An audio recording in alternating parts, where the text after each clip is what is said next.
Cette vidéo est comme une alarme incendie. Elle va en colère beaucoup de gens, mais elle vous avertira du danger. Hébreux 1, enfer est plein d'insomnias. Révélation 14, verset 11 dit cela, et la fumée de leur tourment monte pour toujours et pour toujours, et ils n'ont pas de repos jour ni nuit, qui adore la bête à son image, et qui reçoit la marque de son nom. J'espère que tu ne me jugeras pas de vous dire ça, mais j'ai de l'anxiété, et il y a eu des périodes dans ma vie où j'ai vraiment du mal à dormir. Tu sais comment ça ressemble quand tu ne peux pas dormir le lendemain? Tu ne peux pas te concentrer, ton cœur bat rapidement, il y a une clamination autour de toi. Vous vous sentez mal à l'aise, anxieux. Soyons honnêtes, le sommeil est un précieux cadeau de Dieu. Quand vous posez la tête sur un oreiller, si fatigué que votre corps tombe dans un sommeil profond, le matin suivant, vous vous réveillez rafraîchi. C'est un cadeau précieux, non? Mais la Bible enseigne qu'il y a un peuple, il y a un grand nombre de personnes, du début du monde à la fin du monde, qui ont rejeté les dieux. Et ainsi Dieu a dit, si tu ne veux rien avoir à voir avec moi, d'accord. Passez l'éternité à part moi dans un endroit où tu peux adorer la bête. Vous pouvez être avec le diable et ses anges pour toute l'éternité. Et c'est ce qu'ils font jour après jour, nuit et jour. Ils adorent cette bête et n'ont plus jamais le doux soulagement de s'endormir. Je me souviens qu'il y a quelques années que j'avais été chargé d'un péché qui continuait à se produire encore et encore dans ma vie. Mais il y avait un verset que Dieu imprimait sur mon cœur, et chaque fois que j'étais tenté de aller à ce péché, ce verset me venait à l'esprit. Écoutez-le. Il vient des Proverbes, chapitre 27, verset 20, et il dit que cet enfer et la destruction ne sont jamais pleins, donc les yeux de l'homme ne sont jamais satisfaits. Donc chaque fois que mes yeux regardaient quelque chose de agréable, je me souviens que de temps après temps, j'étais allé à ce péché et qu'il m'a laissé vide. De temps après de temps, j'ai été insatisfait. Comme le dit la chanson, je ne peux pas obtenir de satisfaction. Et pourtant, c'est ce que la Bible dit sur les gens en enfer. Voici ce qu'ils disent. Je veux mon péché. Je ne veux rien avoir à faire avec toi, Dieu. Alors Dieu respecte encore leur libre arbitre et dit, avec ton péché pour toute l'éternité, et ce péché est devenu comme cette pourriture, amer abstinent qu'ils mâchent jour après jour, et cela les laisse agités, cela les laisse insatisfaits. Mais non seulement leurs cœurs ne sont jamais satisfaits, mais l'endroit lui-même, l'enfer lui-même n'est jamais plein. Il n'atteindra jamais sa pleine capacité. Bien ou mal, il y aura beaucoup plus de personnes en enfer qu'au paradis. C'est vrai, n'est-ce pas? Jésus lui-même l'a dit, il y a un large chemin et il y a beaucoup de gens dessus qui descendent vers l'enfer, menant à la destruction. Et il a dit qu'il y avait aussi un chemin étroit et ce chemin mène à la vie éternelle et très peu de personnes la trouvent. Êtes-vous l'un des rares élus? Révélation chapitre 20 verset 15 le déclare. Et quiconque n'a pas été trouvé inscrit dans le livre de la vie a été jeté dans le lac de feu. Je me souviens qu'un jour, alors que j'étudiais la Bible, une jeune femme chrétienne a dit « Je ne suis pas sûre de vouloir vraiment aller au paradis. Tu vois, mon mari ne croira jamais en Dieu et il ira directement en enfer. Donc je préfère être avec lui en enfer que d'aller au ciel et d'en faire partie. » Je me demande maintenant s'il y a quelqu'un qui écoute et se sent ainsi. Puis j'essayais de répondre à cela aussi doucement que possible parce que je comprends que c'est un sujet très sensible. Vous voyez, Dieu est la source de l'amour, donc tout amour écoule et écoule de lui. Et parce que l'amour de Dieu n'est pas en enfer, il n'y aura pas de capacité, il n'y aura aucun moyen que personne puisse s'aimer dans cet horrible endroit de destruction. Une autre idée fausse populaire est que les gens disent que les plus belles personnes, les gens iront en enfer, les meilleurs musiciens iront en enfer, les personnes les plus talentueuses et talentueuses, ils seront tous là. Ce sera une grande fête. Permettez-moi de vous dire pourquoi cela ne pouvait pas être loin de la vérité. Isaïe 66, verset 24. Et ils sortiront et regarderont les cadavres des hommes qui ont violé moi, car leur ver ne meurt pas, et leur feu n'est pas éteint, et ils seront un abstorissement pour toute chair. Savez-vous ce que signifie ce mot abhor? C'est comme un dégoût si fort qu'il y a une pure haine envers lui. Et c'est à quoi ressembleront les gens de l'enfer, parce qu'ils ont choisi leur péché. L'enfer les changera pour toujours, leur péché les déformera. un peu comme le golem dans Le Seigneur des Anneaux.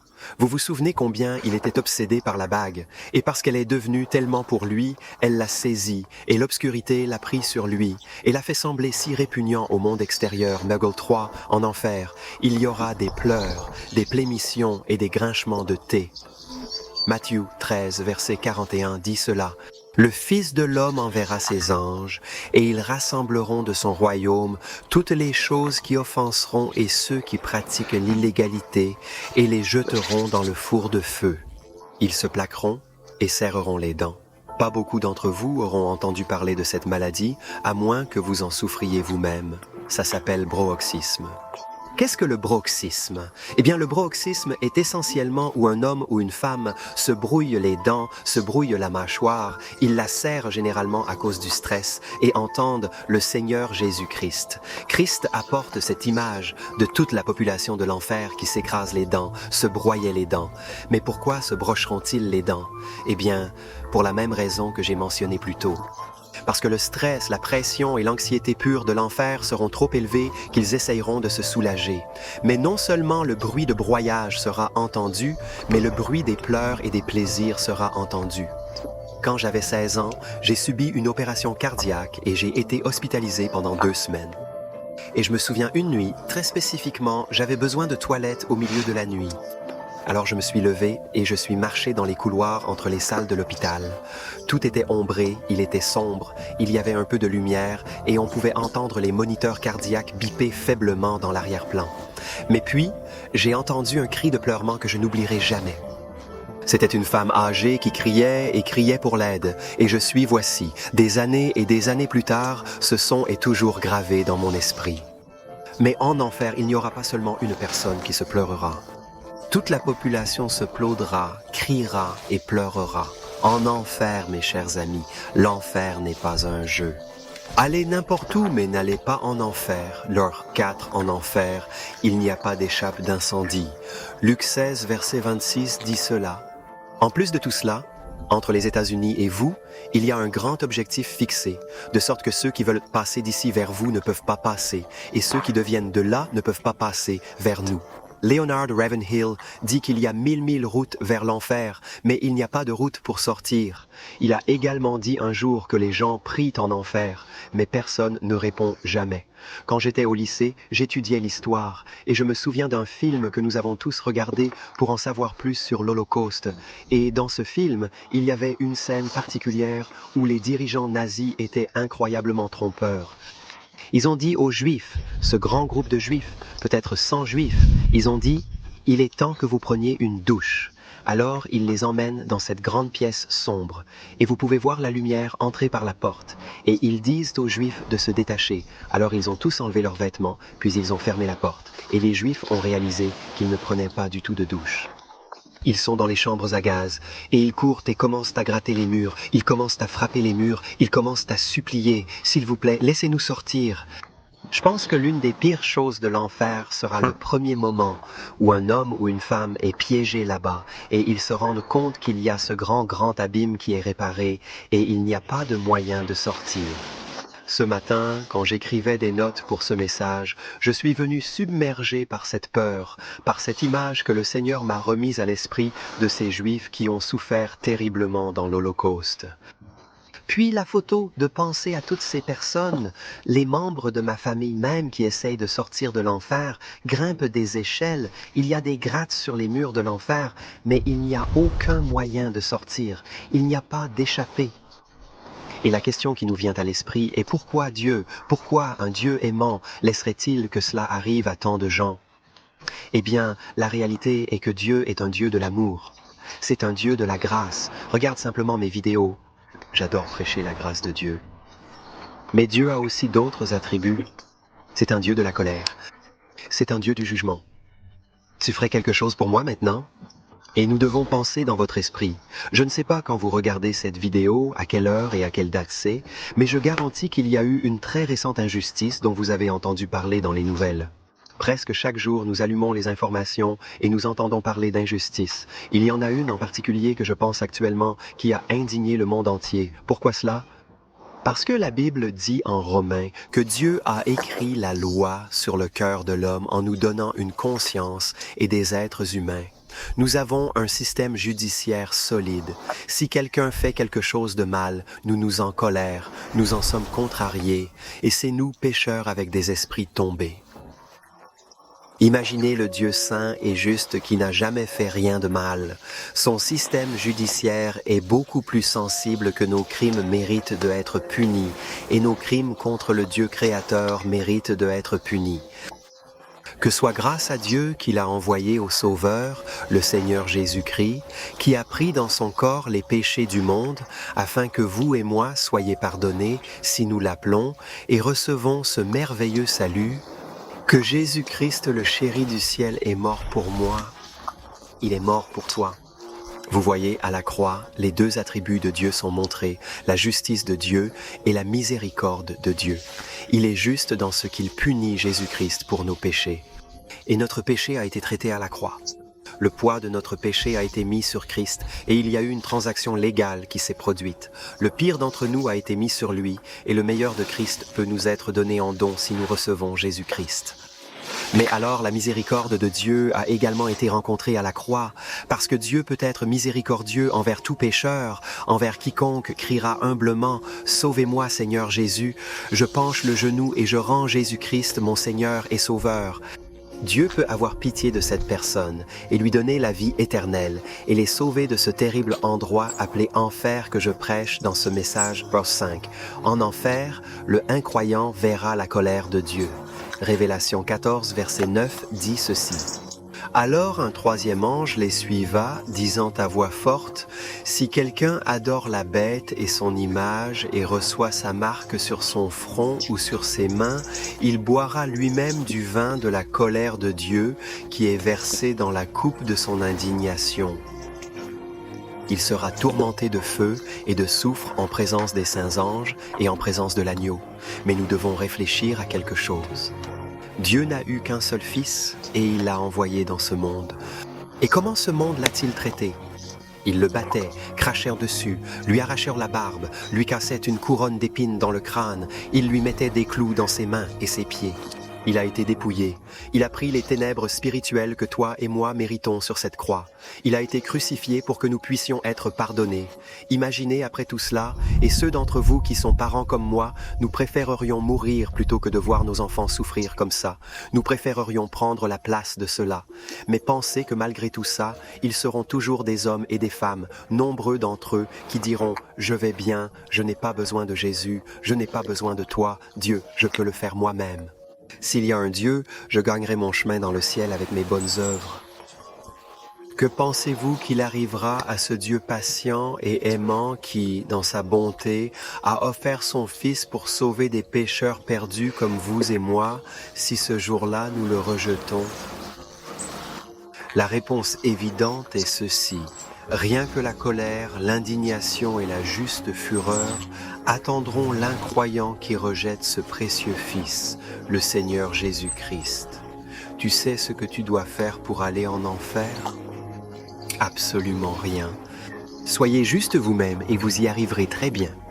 La Bible dit que tous les menteurs auront leur part dans le lac de feu, et il n'y a aucune personne qui peut entendre ma voix maintenant, à qui ne se mensonge jamais. Donc nous méritons tous d'aller en enfer. Tu vois, l'enfer est tout inclusif, croyez-moi, il y aura beaucoup de gens dans l'enfer. Il y aura beaucoup de travailleurs de la bienfaisance en enfer. Il y aura beaucoup de citoyens honorables. Bon sang, il s'en fiche, ça à tout le monde. Il inclut n'importe qui. La seule façon de vous échapper à l'enfer est par le Seigneur du Seigneur Jésus-Christ. Ce sang peut nettoyer nos taches, il peut nous laver blanc et neige. Mais si vous rejetez ce Sauveur amoureux, marquez mes paroles, vous allez à l'enfer. Psaume 2, verset 12, dit cela. Embrasser le Fils, c'est Jésus, de peur qu'il ne soit en colère, et que tu périsses dans la voie quand sa colère est allumée. Mais ceux qui lui ont confiance sont un peu bénis. Puis-je vous poser une question? Avez-vous mis votre confiance en le Seigneur Jésus-Christ? Pouvez-vous dire que si aujourd'hui était votre dernier jour sur la planète Terre, vous échapperez à cet endroit appelé enfer? Vous avez un manoir dans le ciel et vous savez que vous allez au ciel, vous allez voir le Seigneur Jésus-Christ.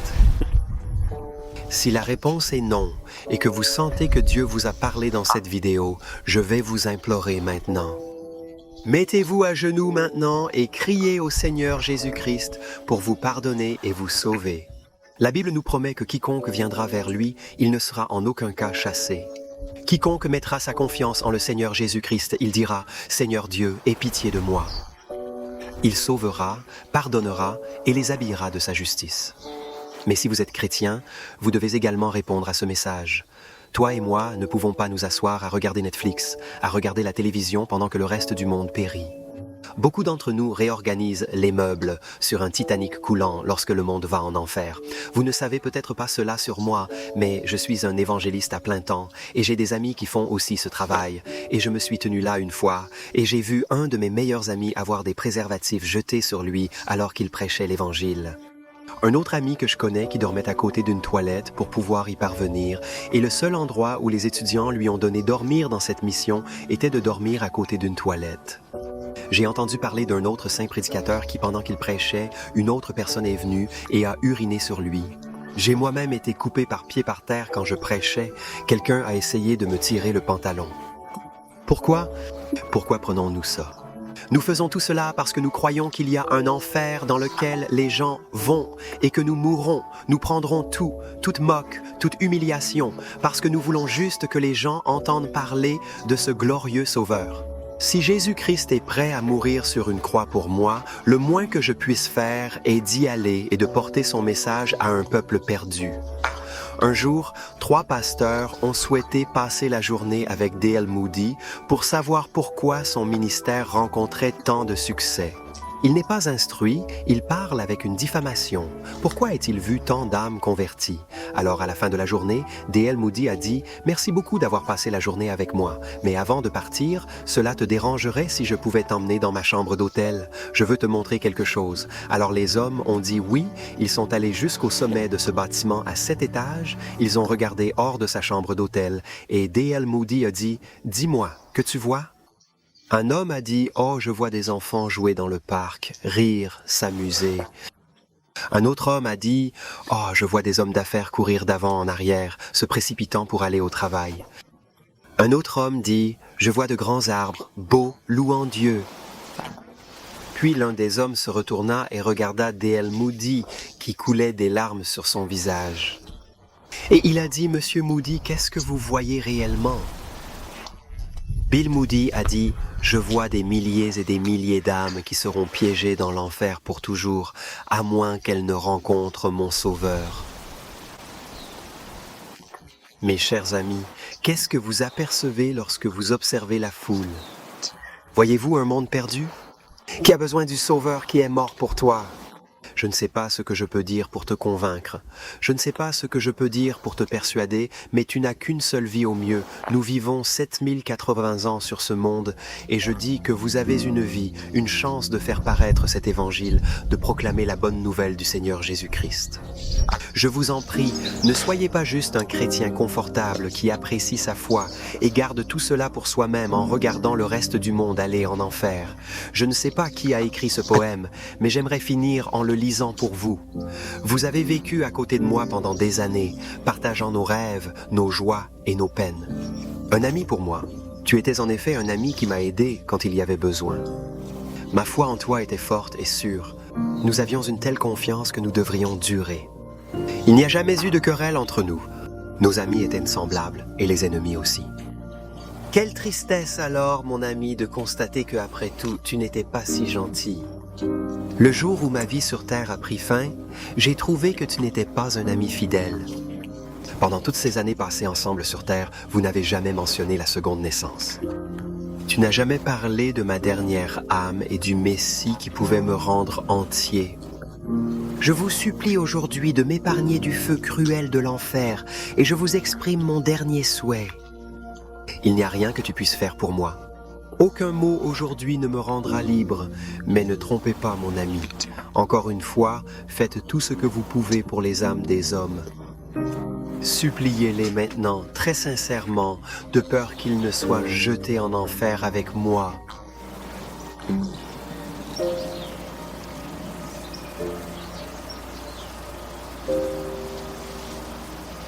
Je m'excuse si cette vidéo a été déprimante ou a contrarié quelqu'un, mais j'ai ressenti que c'était vraiment nécessaire. Si vous souhaitez en savoir plus sur l'évangélisation, j'ai une liste de lectures complète sur comment distribuer des titres et prêcher en plein air. Je pense que cela pourrait vous être très utile.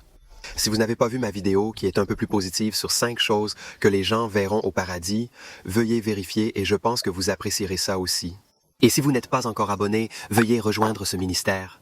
Nous aimerions votre communion ici, hors du ministère du côté.